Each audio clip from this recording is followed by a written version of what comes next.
The Miami Heat are one of the most difficult teams in the league to judge. On the one hand, they have made the conference finals in 2 of the last 3 seasons, but on the other side, they have a recent history of playoff disappointments, as well as a lack of superstardom we see in the rest of the Eastern Conference. Despite finishing as the number 1 seed headed into the playoffs, the Heat still felt like an afterthought when compared to the Milwaukee Bucks, Brooklyn Nets, 76ers, and the Celtics. But after some impressive performances to close off the season and in the first 2 rounds of the playoffs, I want to see just how the Miami Heat compare to the rest of the league, and I want to see if this Miami Heat team are contenders or pretenders. Robinson off balance three, my goodness. Gonna run it down, he goes with it. Adebayo for the win! Now Oladipo. Oh! Victor Oladipo! 2. Oh, Butler knocked it away! Here's Hiro with 8 seconds left for 3. Yes! Miami sits with the 3rd best record in the NBA, winning 53 games and tying with the Golden State Warriors. On the year, their offensive and defensive ratings put them in the top 10 and top 5 respectively. The Heat were also one of the best shooting teams in the league. They ranked 5th in 3-pointers made and 1st in 3-point efficiency. Miami has an incredibly deep, switch-all roster that can spread out the floor, match up with anyone, and make trying to score a bucket a living hell. But why are people doubting them? Well, the recent play has been a little less than what we really would have thought to see from them, especially on the offensive side of things, where their offensive rating after the All-Star break dropped down from 10th to 15th in the league. And when we look a little deeper into this roster, many more questions begin to arise about this team and how they even made the finals a few years ago. 76ers, the Bucks, the Nets, and the Celtics all have probably one or at least 2 top 20 or top 25 players, while many don't even consider the Heat's second best player, Bam Adebayo, to be in the top 25. Tyler Hiro is the second option offensively, and with all respect due to him, he is still only a 3rd-year player that does not compare to other second options such as Chris Middleton, James Harden, and Jaylen Brown,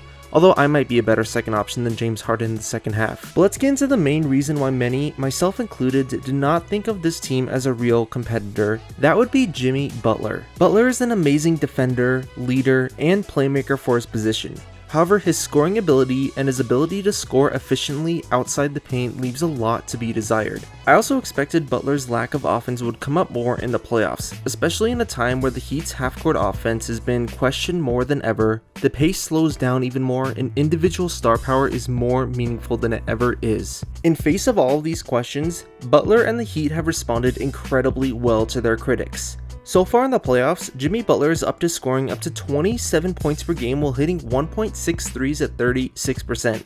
He managed to increase his scoring by near 30%. He went from being one of the worst shooters in the league to an above average 3-point shooter. His true shooting percentage has seen an increase up to 64%, and he even has 2 40-point playoff games. So Butler, the guy who I think may have been the biggest question on this roster, is the one who is leading them and playing far beyond what anybody would have expected for him going into the playoffs. Earlier in the year, there may have been a valid complaint on Butler's lack of offense could be slowing down Miami in the playoffs, but he has clearly risen his level of play over the last few weeks and is the main reason why the Miami Heat are in the conference finals. And of course, on the defensive side of things, Butler is one of the best defending wings in the league, and having to go up against some talented wings such as Giannis, Harden, Brown, and Tatum, with guys like Booker and Poole in the West, strong wing defense that can match up well on both the perimeter and the paint will be vital for the Heat having any chance of winning the finals. The next big name for Miami consists of Bam Adebayo. Bam hasn't seen a huge improvement since last season, but his impact goes far beyond 19 points and 10 rebounds per game.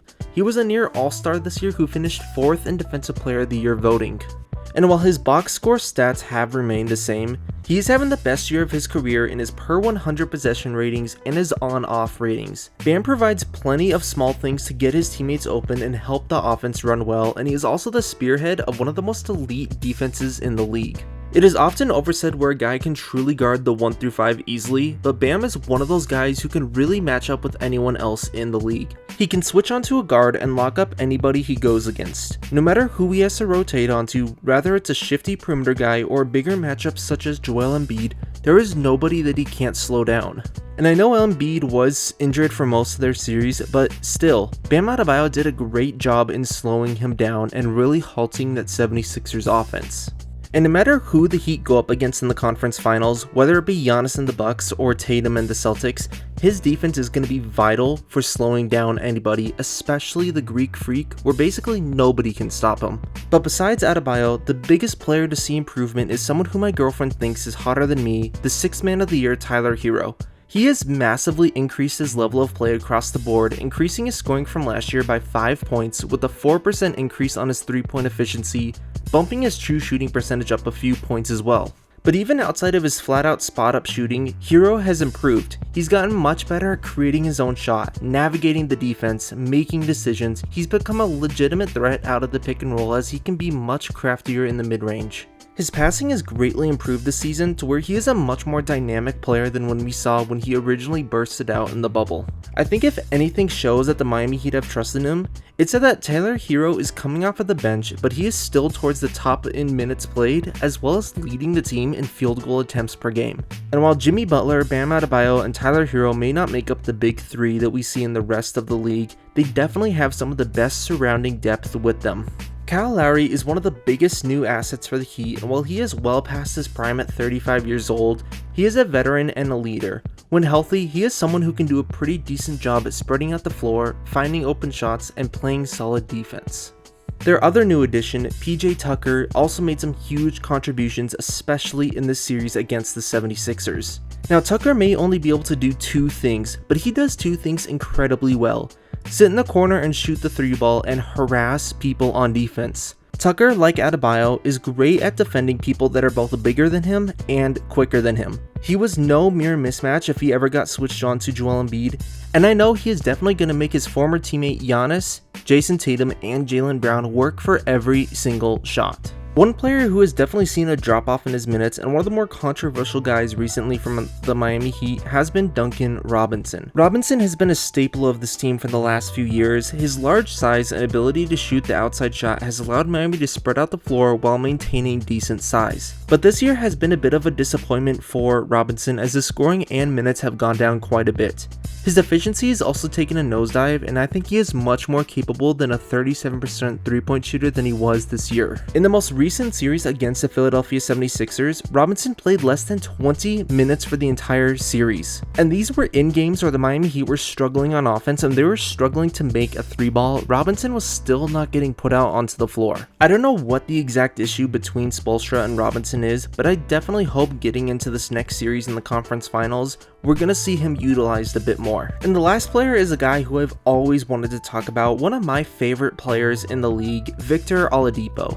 After emerging as a star in 2018, his career has been plagued by injuries, with him playing less than half of all games since. And while he rides the bench in a deep Miami roster, it is clear that he's an incredibly important player coming off of their bench. While his injury history is long, only a few weeks ago he put up a 40-point performance. And I don't care if it's the last game of the season against the Orlando Magic, you don't accidentally score 40 points in the NBA. But in the games where he does play, Oladipo is a consistent veteran presence who's usually putting up anywhere between 9 to 15 points per game. I will always take that coming off of the bench. And there are also some smaller rotation guys. Shout out to Max Strus for having some huge performances to help close out the 76ers, and Caleb Martin, both of them playing an invaluable role for the Miami Heat. Now, I have to admit that the Miami Heat do not have the biggest names, nor do they have the high draft picks that you would expect on a top seeded roster. But I can tell you that this Miami team really doesn't care about that. They don't care who has the highest scoring total or who is the one taking the big shot in the game. They don't have a super team, but they don't need a super team. They have their guy, and they have a rotation that can match up with anyone and probably is the second best remaining defense in the playoffs. You have a team with one of the better coaches in the league with Erik Spoelstra. You have one of the best shooting teams in the league. You have one of the best defending teams in the league. And you have a bunch of long guys who know their role and know how to win and want to win. You have one of the best teams in the league. So if you ask me, are the Miami Heat contenders? I sure think so. But if you're still on the fence, or if you're saying no, well then I'm sure they would love to prove you wrong. I am sure that they would love to win it all while your favorite player is watching the finals from Cancun.